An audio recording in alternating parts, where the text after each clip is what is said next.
everyone, Rachel Leah Gerson here from Doorway to Self. Thank you so much for logging on to this new platform of YouTube instead of Facebook Live and Instagram Live for this information. I really appreciate it.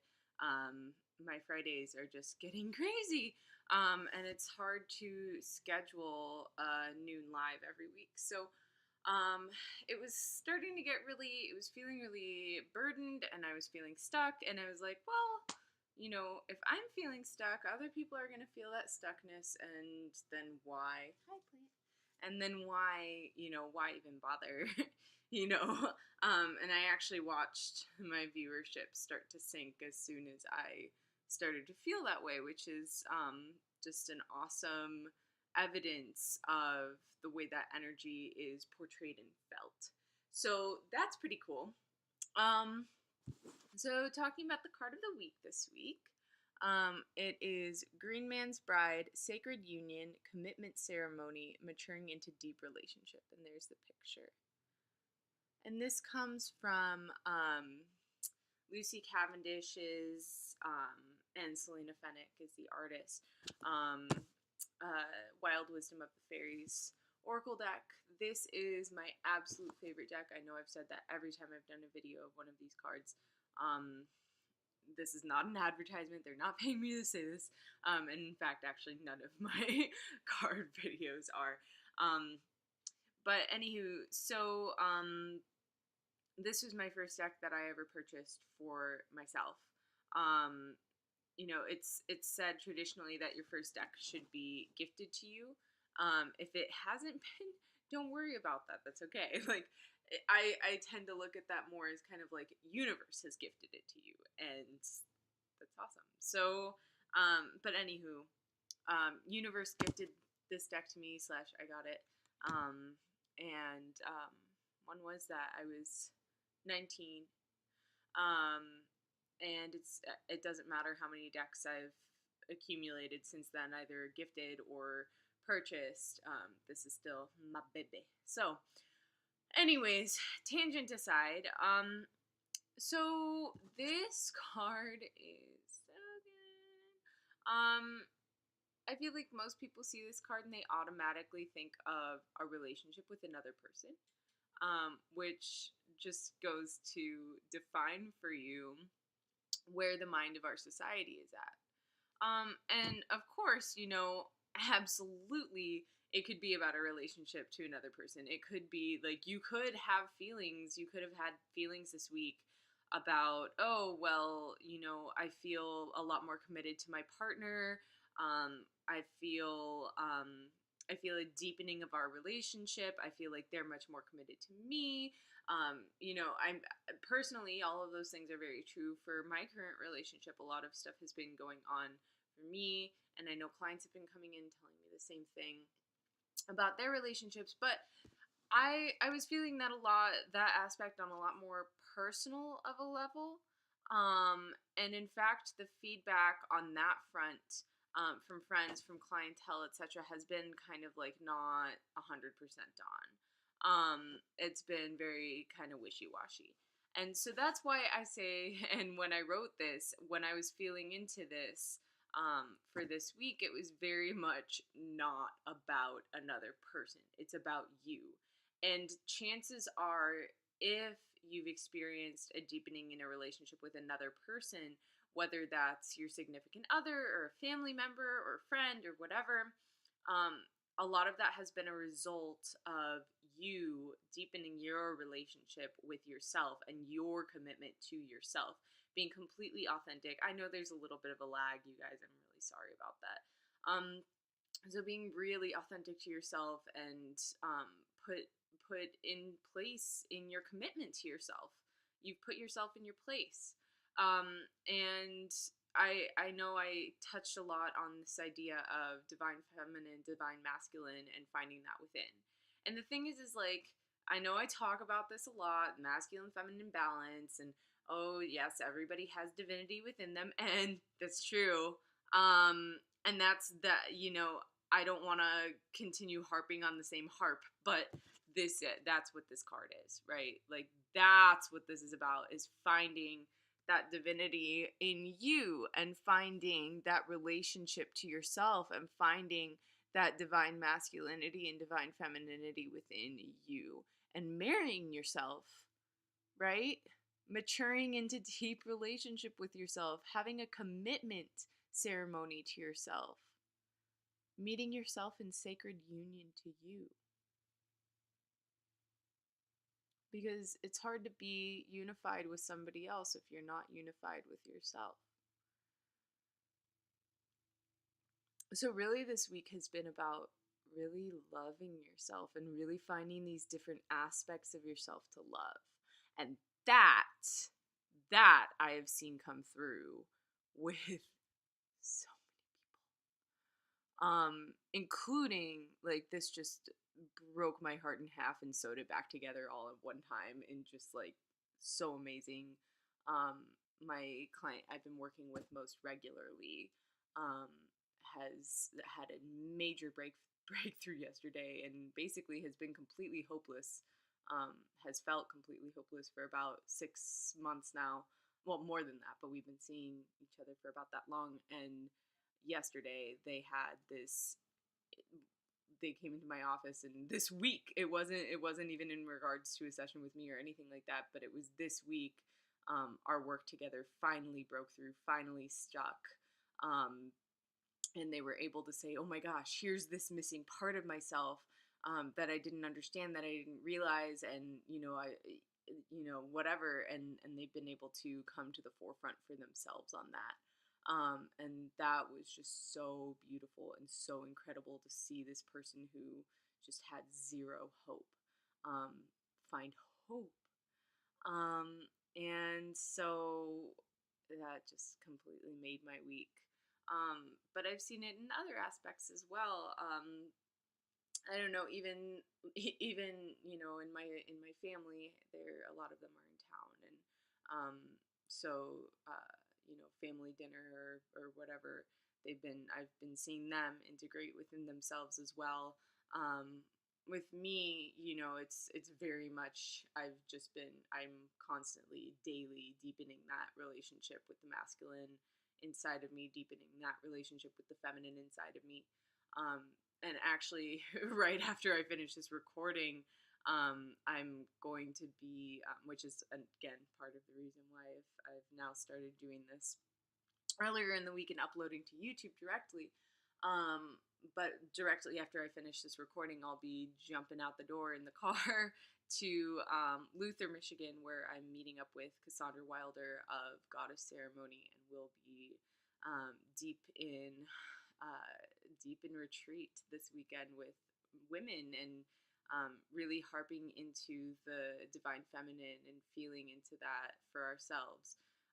So I think it's just finding the aspects of both of those things, not only within you, but this is also without you.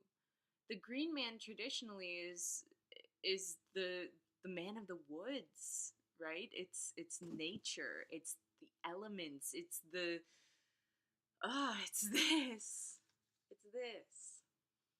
And finding the wholeness and the masculine and the feminine within this. I mean, come on, if we're gonna go, like, actually literally with this, let's look at this for a second. Let's just look at this, okay?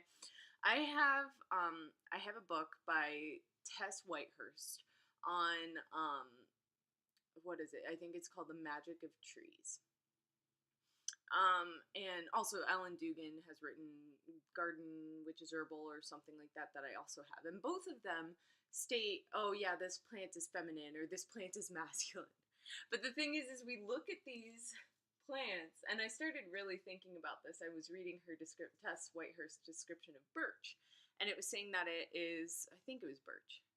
Maybe it was willow. It could have been willow. Anywho, I think maybe it was willow. And it was willow. She was saying that it was a masculine tree, and I have always seen it as like a very feminine energy. Like, you think of Pocahontas, Mother Willow, you think of like the slender leaves and like this kind of like wispy, but she was explaining it as like the leaves and the way they hang down as like a big beard. And I think that just speaks to our psychic perception as well. And so that's when I started really thinking about this notion of masculinity and femininity representing itself in nature, in everything. And guess what? We're human, which makes us nature too. Wah! Right? So, hey, if it happens out there, it happens here too. Okay? So, I don't know why my screen keeps darkening and lightening. That's strange. Anywho, so just taking my ficus here. Okay, my lovely sister ficus who I've grown up with my entire life. I know I've said this in so many videos. Anyways, you look at these leaves, okay? You look at the leaves. And we're gonna get a little bit genital here, because if you look at the leaves, what does that look like? Femininity, right? You have the lips here. Okay. But then you look at the actual trunk of the tree, and that's pretty phallic. So it's about finding that, like, even, let me show you these flowers. This is a new addition to my household. This is my newest member of my household. Anywho, you look at the round, this cup of this flower, right? And that's extremely feminine. It's that cup, it's that grail, it's that womb space. But then you look at this pestle here, pistil, or whatever you call it, I can't remember. I took plant class a long time ago.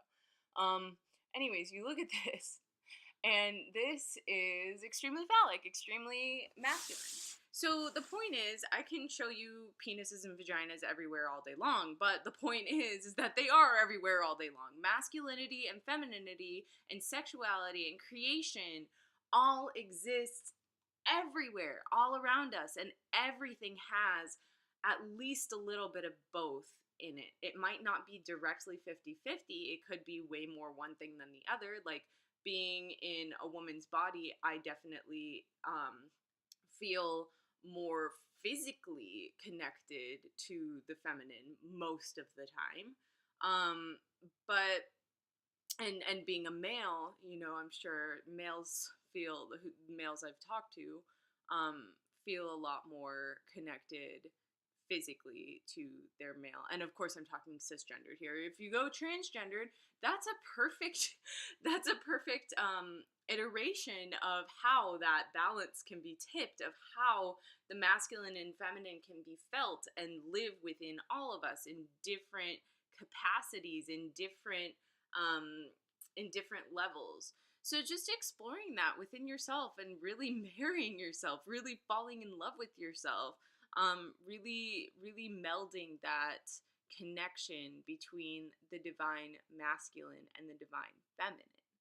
And I want to make it really clear that when I'm talking about those two things, it's not necessarily talking about woman and man. It's talking about masculine and feminine. There are feminine men, there are masculine women. It doesn't matter what body you're in. They're woman and feminine are two different things. Masculine and man are completely different things as well. It's just we happen to associate one with the other a little bit more prominently. So in kind of the vast majority of society. Anywho, so that's what this card is. And I also want to signal out to the numerology of this card as well, because I get backwards on this camera. 3 and 8, right? 3 is communication, creativity, transition, transformation. It's associated a lot with this kind of feminine energy. You think of like transition, maiden, mother, crone. But then if you look at kind of Christian theology, you have Son, Father, Holy Spirit. So transitions, right? Life stages. And also creativity, expression, creation, birthing. And then 8 would be kind of more like the material world. So you have creation, which is very much the ethers, right? It's very much like creation is this space between the astral and the physical. Creation is that thing that happens in between worlds, where it's like being created mentally and in our own mind's eye on the astral, and then being brought to the physical plane. And that's what 8 is 8 is that stuff being brought material. And so when we look at our sacred relationship with ourselves as individuals, we're looking at how do we create this relationship in a spiritual, energetic way, and then bring that to the material world. That's really powerful. And if you add 3 and 8 together, you get 11, which is the number of the master doorway. The doorway between worlds, the doorway between self and higher self, the doorway between my higher self and your higher self. It's connection, and it's specifically ethereal connection. How does our energy connect? And so if you're meeting masculine energy with feminine energy, that's a divine connection right there. That's some astral connection. And so finding all of that within ourselves and loving it and marrying it and committing to it and being one with ourselves. We talk about, oh, we are all one, be one with one another, but you have to be one with yourself first before you can figure out where you fit in with the rest of the one, right? If if a if a crayon doesn't know it's a crayon, how is it going to make it in the box? If a seed doesn't know it's a seed, how is it going to grow? You know, etc. You get the idea. So, leaving you with this little card here. I'm starting to ramble in a sing-songy voice, so I'm gonna stop. Love you guys. Hope you had a wonderful week. So good to hop on here. Thank you so much for watching. If you want more videos like this, let me know in the comments, or about anything else. I really want to make videos about things that are psychically educational that you guys want to know about. So if you want to know something psychic, energy, metaphysics, whatever, let me know in the comments. Don't forget to share this on Facebook if you liked it, or wherever else, whatever other platform. And if you aren't already, subscribe to this channel and check out Doorway to Self and at Doorway to Self on Facebook and Instagram. Don't forget to like and follow. And if you're more interested in working personally with me, or subscribing to the Doorway to Self newsletter, you can go to doorwaytoself.com. DOORWAY, well, there is no space in a website, TOSELF.com. See you guys next week for next week's card. Much love.